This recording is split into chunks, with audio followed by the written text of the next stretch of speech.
Hi everyone, welcome to another video. Back here at Pavillion Gardens in Buxton for their classic car auction. I was here a few months ago. There were some spectacular cars here then, and there are again today. All kinds of stuff. The perhaps higher end cars are inside the building behind me, and then you can probably see various marquees, etc., where the slightly cheaper cars are. Last time there were quite a few from a collection called the Loch Lomond collection. Several of those are actually back in again. So we're going to start off inside, have a look around there, and then in the marquees afterwards. My usual videos, if you haven't seen them before, I'll look around, have a look at the conditions, give you my thoughts about them and perhaps a bit about the history and interesting points about the car, and follow them through to see what they sell for afterwards. Of really good looking SL 320s, both R129s. This first one, tourmaline green, one lady owner, so 1996, and it's had 17 service stamps and only 34,000 miles. It is in exceptionally good condition, as you might expect from such a low mileage car. Factory hardtop, of course. I can't see a mark on this, I've just been all round. It's on 17-inch wheels. No, it's not, it's on 16-inch wheels.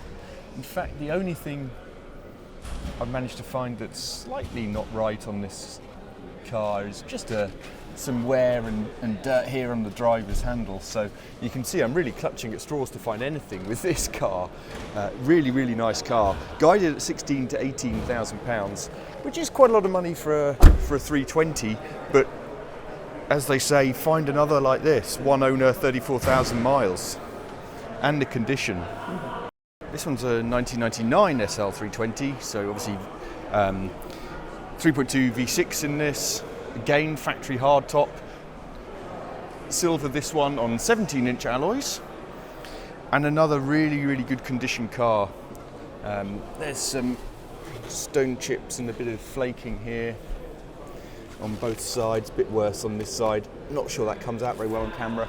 And there's a minor ding on this front wing. I think I could live with that. This one's guided at 10 to 12,000 pounds. It's done 90,000 miles.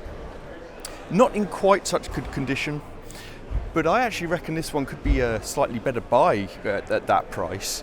And again, inside, this leather has worn extremely well for 90,000 miles.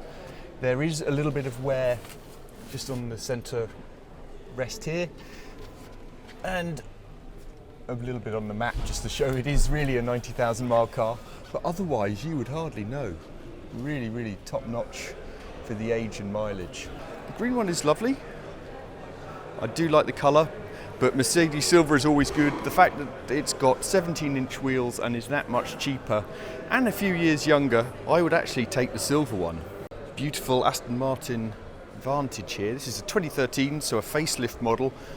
I do like the facelift, looks great. Of course, these had the 4.7 V8 in here and naturally aspirated, as opposed to the earlier ones which had the 4.3.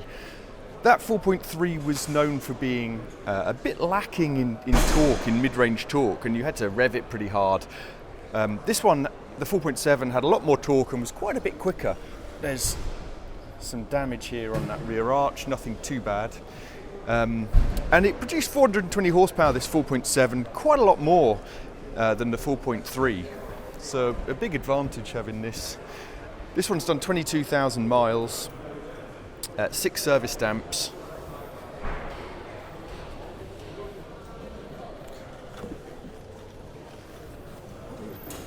And overall looks in pretty good condition. There's that little bit of damage. There is some wear on this driver's seat bolster, perhaps more than I'd expect for a 22,000 mile car.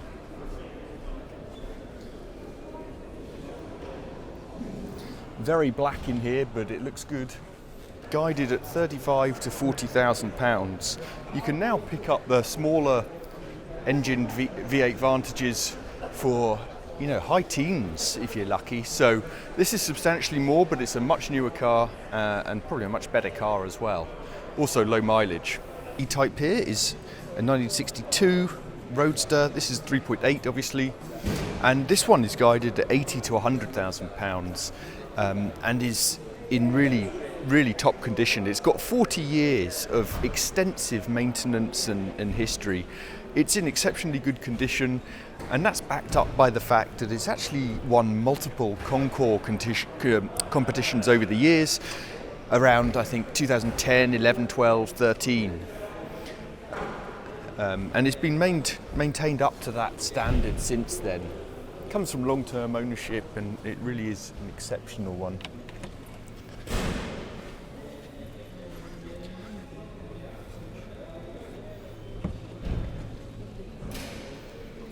A tiny bit of wear on the driver's bolster down the side, very minor, being very picky here. Interesting to see though if it does make anywhere near that money, given the prices of these having dropped substantially in recent years. A lovely car, no doubt though. So I think this 1958 Ford Fairlane 500 Skyliner has probably been getting the most attention here out of any car. And I can see why. It is incredible looking. The length of this tail is just absolutely ridiculous. Unbelievable car. Vendor owned since I think 2013, and long-term ownership before that. Guided at £40,000 to £46,000. I don't think I've ever seen one of these, and it is just ridiculous. Only America could make a car like that, right? I love it.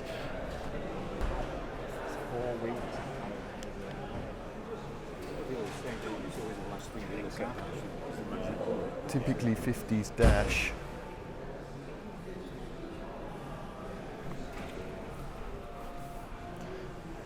It's so big, there's still a lot of room in that engine bay. Yeah, quite incredible car. And perhaps the sublime to the ridiculous, R33 Skyline, just quickly showing this one. It's the 5-speed manual, so 2.8 litre twin turbo, of course. This one's guided at £50,000 to £60,000. It says capable of up to 1100 horsepower, so I imagine it's upgraded engine and ready to go, perhaps just not mapped that high. Very yellow. There's some damage on this. R33s are fetching pretty decent money, not ridiculous like the R34s.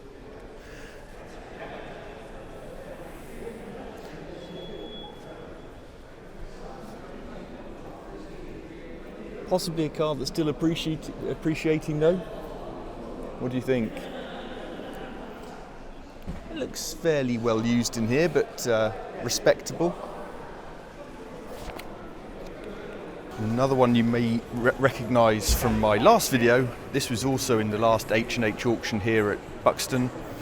XK120, obviously the 3.4 inline six. This is a US car that was fully restored at huge cost in the early 90s. It's another one that was in the Loch Lomond collection, and it's been sitting in the collection for quite some time, so it may need a bit of recommissioning. There is some damage here and there. I don't remember actually seeing these paintwork issues when I looked at it before.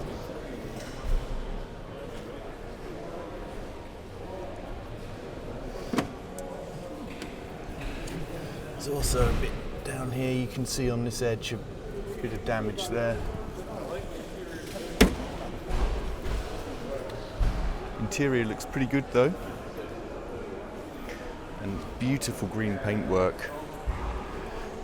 Guided at £45,000 to £55,000. It obviously didn't sell last time. Yeah, some minor scratching down this wing. I don't reckon it'll make 50. But we'll see. And on to another E-Type, this beautiful Primrose later models. This is a V12. This was in last year's last auction here at H&H. It's another multiple Concours winning car. I think this is the one that came from the Loch Lomond collection. Yes, it is. And guided at £65,000 to £70,000. It was actually bought into the Loch Lomond collection just a few years ago for £125,000. So it's being sold for not much more than half that price. Another absolutely beautiful car. I mean, this really is lovely. I can't see anything wrong with it. Extremely well maintained. It was fully restored back in the late 1980s, 1989, and it's, I mean, you wouldn't know this is not more recently restored. It really is in top condition. Yeah, some really nice E-types here. I don't think you'll find many better than this. I mean, just underneath of this car, you could eat your dinner off. It's incredible. 1998 Rolls-Royce Silver SERAPH here. So these came with the 5.4 V12 BMW engine, done 68,000 miles, had a full service costing £10,000 just last year. Looks in fairly good condition, but there are quite a lot of scratches on the paintwork that may not come out. All over, actually. Some minor, very minor dents. I'm not quite sure, there's a very minor dent in the roof actually, which I'm not quite sure how that got there. Just here. So yeah, the paintwork's just generally a little bit tatty. There's scratches everywhere. They don't necessarily come out. The boot especially has got a lot of scratches on it. I'm sure most of them would come out, nothing too deep.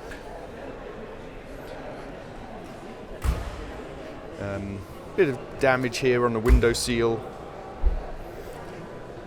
Interior actually looks much better condition than the outside. In fact, for the mileage, 80-odd thousand miles, it's worn extremely well. Somewhere on the driver's seat, but really not a lot. And that's guided at 30 to 35,000. And then onto this Bentley Turbo RT in quite an unusual colour here. So the RT borrowed some of the mechanics from the Continental. So it had the 400 horsepower version of the engine, 590 pound-foot in these. Crazy amount of torque even nowadays. Guided at 24 to 28,000 pounds, this one. It also had the active suspension, I believe, active ride suspension. Guided at 24 to 28,000 pounds. It's in fairly decent condition. It's 83,000 miles. It's got 60,000 pounds worth of invoices, but it's not perfect. There's some damage here you can see on the rear arch. So obviously the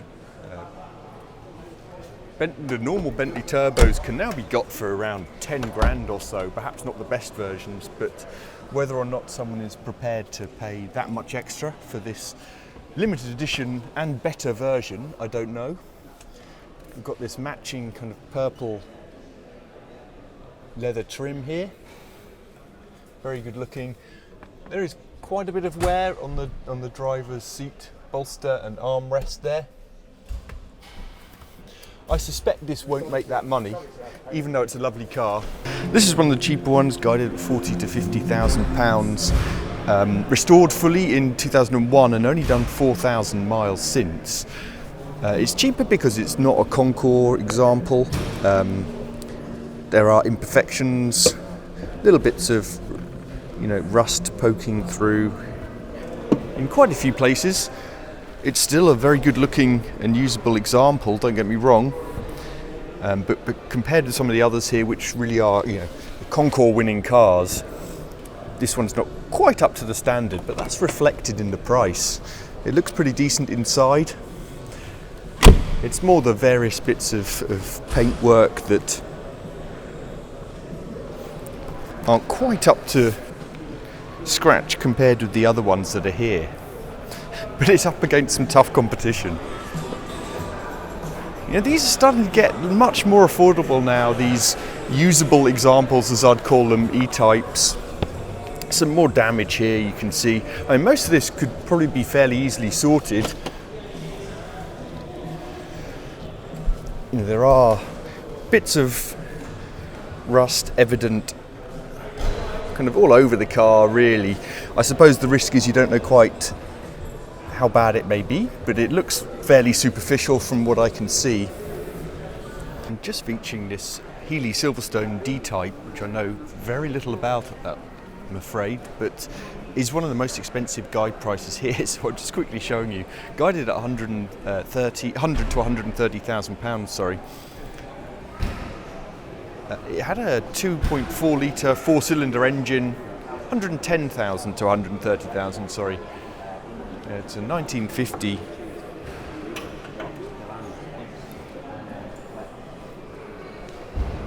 Great looking thing, particularly with that green paintwork. This equally stunning ALVIS drophead, 1951. I think these are still in a wooden frame, 20 to 25,000 pounds. It's had a ton spent on it in recent years, you know, 5 figures.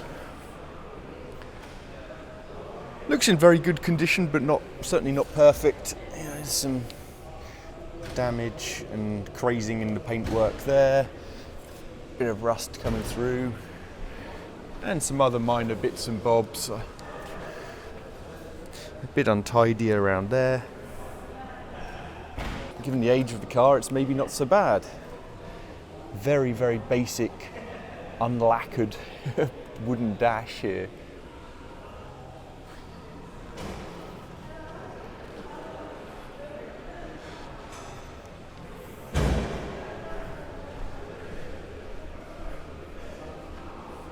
And a little bit more,